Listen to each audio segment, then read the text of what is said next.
Have you ever felt like you're the rock for everyone else, the one who holds it all together? You plan the holidays, you fix the messes, and you do it all with a smile, even when your own world is falling apart. That was Evelyn. For 68 years, she was the family matriarch, the human metronome keeping everyone in perfect harmony. But what happens when the conductor finally decides to walk off stage? What happens when she realizes that the only one who can save her is herself?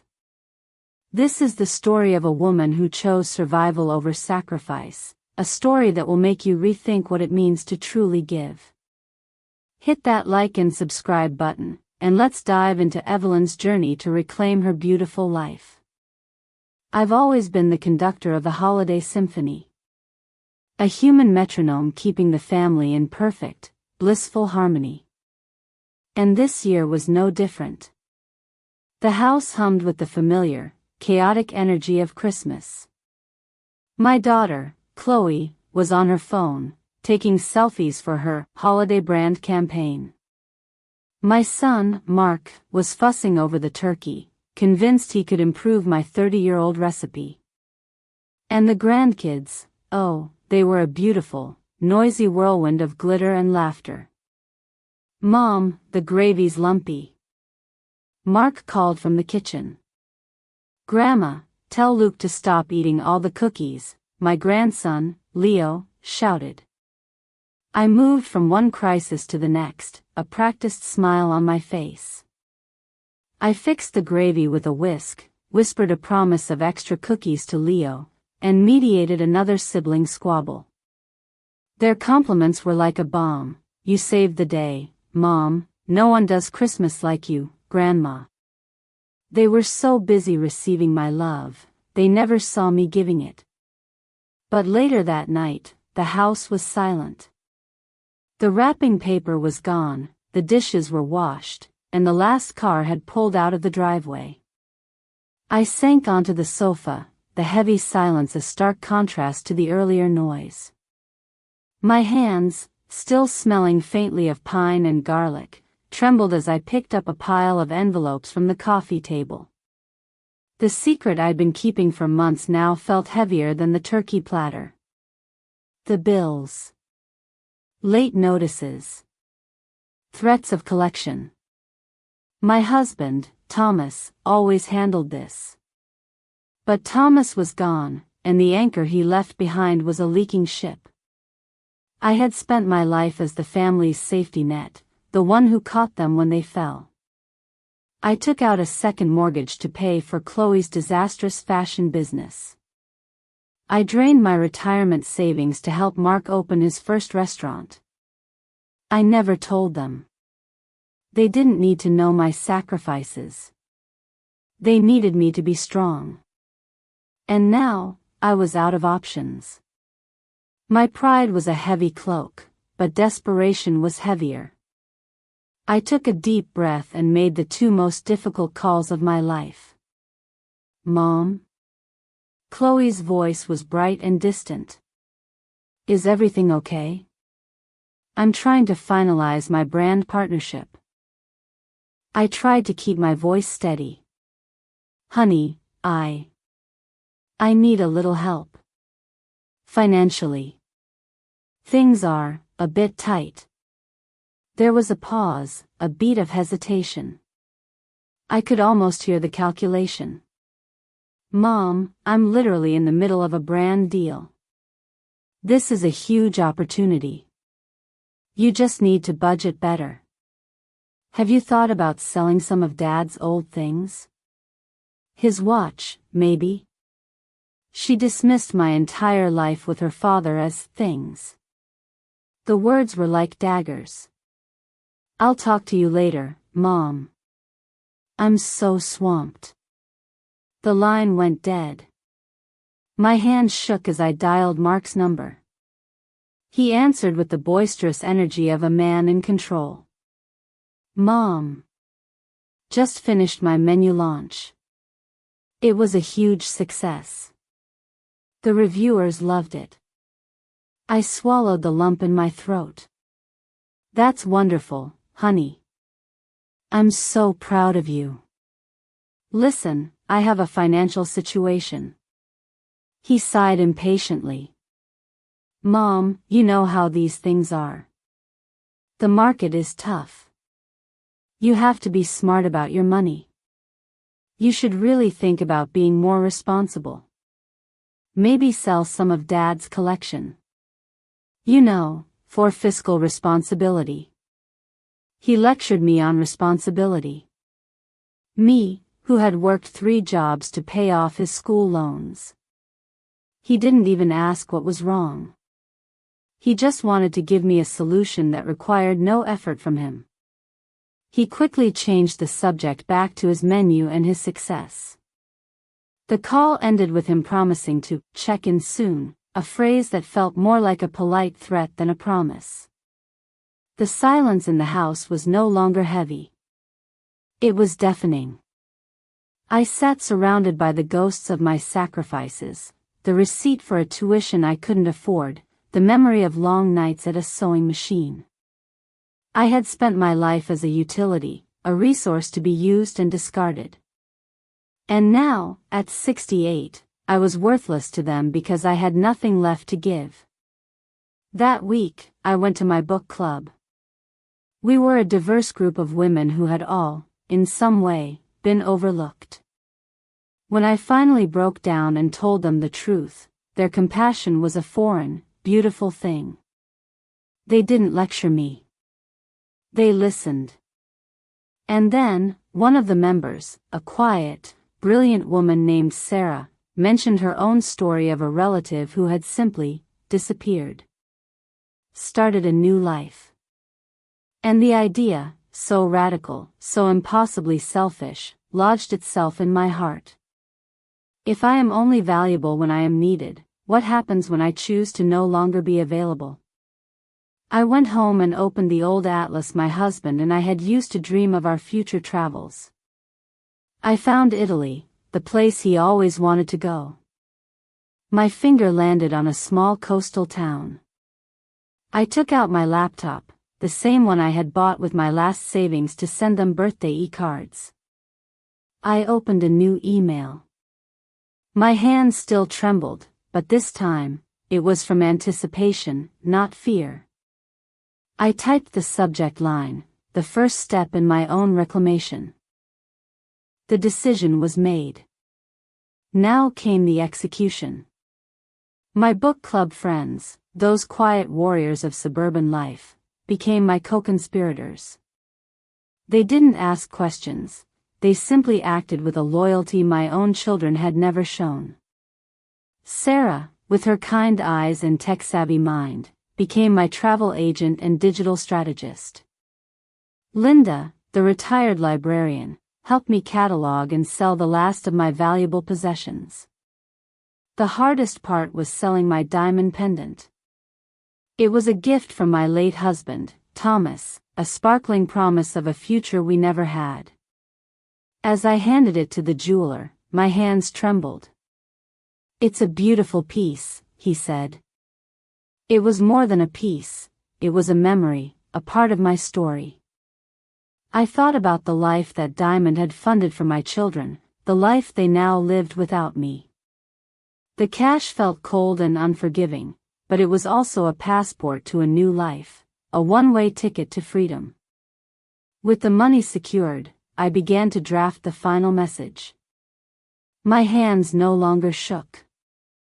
The words flowed from a place deep inside me, a place that had been silent for decades. It wasn't an angry rant, but a calm, detailed account of every sacrifice, every ignored slight, every unspoken tear. I wrote about the years I'd spent as a seamstress, the nights I worked on Mark's culinary school uniform, the way he dismissed my work as out of style. I wrote about co-signing Chloe's loans, and how I'd emptied my inheritance to save her from bankruptcy. I explained that I was no longer a resource, a bank account, a planner for their holidays. I was a person. And this person was leaving. Just as I was about to schedule the email, my phone rang. It was Chloe. A pang of hope, irrational and persistent, flickered in my chest. "Mom?" she asked, her voice rushed and preoccupied. "I need you to organize a schedule for the kids' spring break. I'm going to be so busy with my new brand deal." The hope died a quick, sharp death. She wasn't calling to check on me, she was calling to delegate. "I'm sorry, honey," I said, my voice as calm as a placid lake. "I'm not feeling well. You'll have to handle it yourself." The lie felt like the first taste of freedom.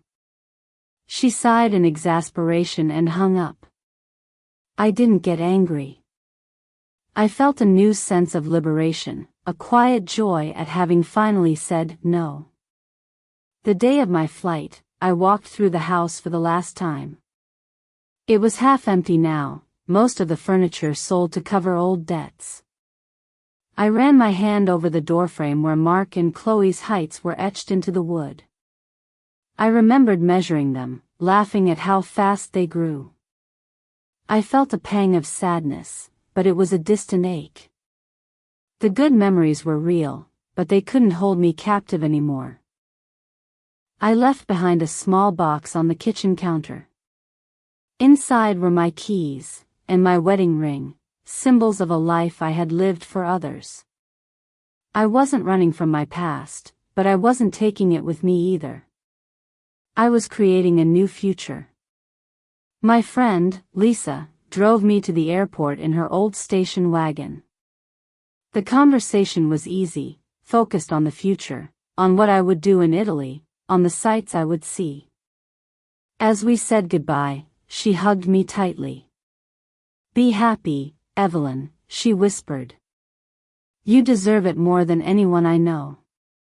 Her words were a gift, a benediction. She was the family I had chosen. At the gate, I double-checked the email one last time. It was scheduled to send right as the plane took off. I watched the clock tick down, my heart pounding in my chest. When the last second arrived, I hit send, and then, with a shaking finger, I turned off my phone, permanently. A lifetime of connection severed in a single moment. Meanwhile, back home, the screens on my children's phones glowed with the bright, white light of my email. Chloe was mid-photo shoot, her professional smile instantly vanishing as she read the subject line. Her phone clattered to the floor as she screamed, "She can't just leave. Who's going to manage everything?" Mark was in the middle of a busy dinner service, a moment of triumph. He read the email, his face paling, and dropped a tray of appetizers with a crash. His first thought wasn't of my well-being, but of the chaos my absence would cause in his life. The panic in his eyes wasn't born of grief, but of absolute, self-serving terror. And as their world began to crumble, mine was just taking off. The plane roared to life, and I felt the gentle push as it left the ground, lifting me away from a life of emotional debt and into the unknown. I wasn't a matriarch anymore. I was a woman. And for the first time in 68 years, I was flying solo. The jet sliced through the atmosphere, leaving behind a continent of debt and duty. Back in the city, the air in my old house was thick with panic. Chloe and Mark, finding my keys and the wedding ring, symbols of a life they had consumed, finally grasped the magnitude of my departure. It wasn't sadness that consumed them, it was the chilling terror of the logistical void I'd left. Who would schedule the grandchildren's appointments? Who would know the codes to the alarm system? Who would manage the taxes? They had lost their resource, and the subsequent days were filled with frantic, useless calls to my book club friends, who, bless their hearts, stood like iron maidens against their demands. My silence forced them to confront the simple, terrifying reality that they were finally, completely, on their own. Meanwhile, I landed in a coastal Italian town. The air hit me like a physical embrace, warm, salty, and smelling of lemon trees and possibility. It was a complete sensory shift from the sterile cold of my previous life. The first few weeks were awkward. My language skills were laughable, and my 68-year-old body ached from the travel and the unfamiliar stone streets. I felt like a sapling clumsily replanted. But the people, they were the warm soil I needed. They saw me not as Mom or Grandma, but as Evelyn, the woman who needed to learn how to order a simple coffee. I found a tiny apartment with a balcony overlooking a riot of red geraniums. The colors alone felt like therapy. Soon, I found purpose. I took a small cleaning job at a local trattoria. It wasn't glamorous. I washed dishes and mopped floors.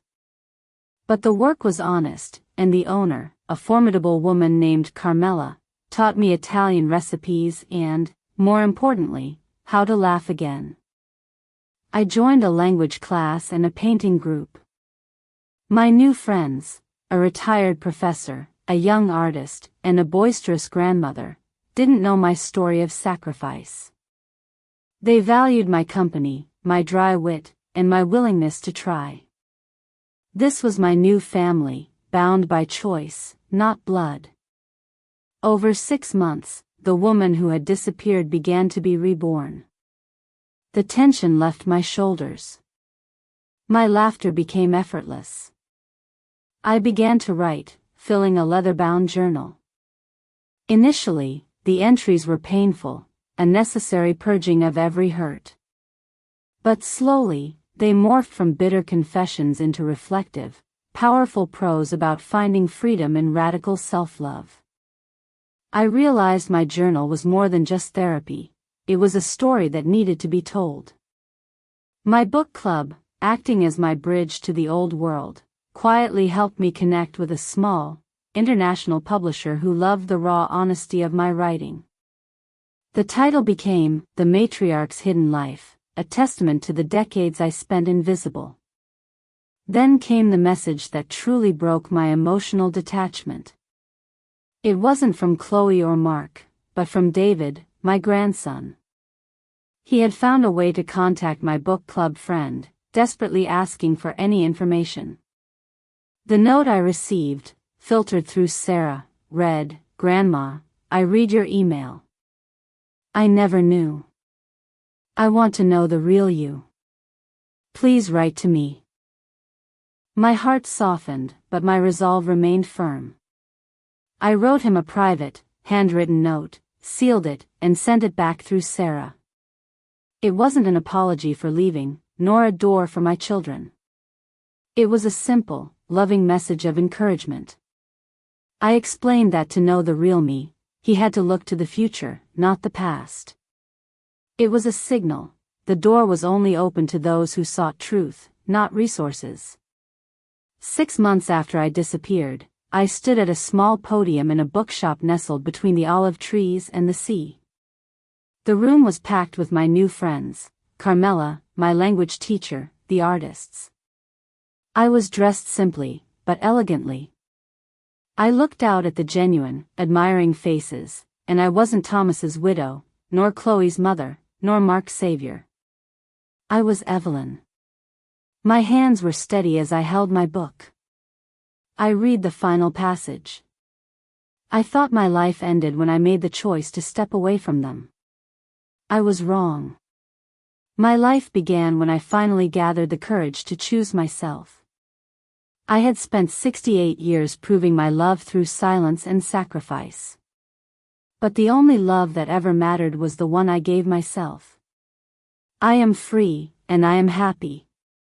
The applause that followed was the sweetest sound I had ever heard. It wasn't applause for a perfectly organized holiday, it was applause for a life reclaimed. I smiled, not a practiced smile for the family, but a genuine smile for the woman I had finally become. Bella Vita. My beautiful life. If Evelyn's story moved you, share it with someone who needs to remember that choosing yourself isn't selfish, it's survival.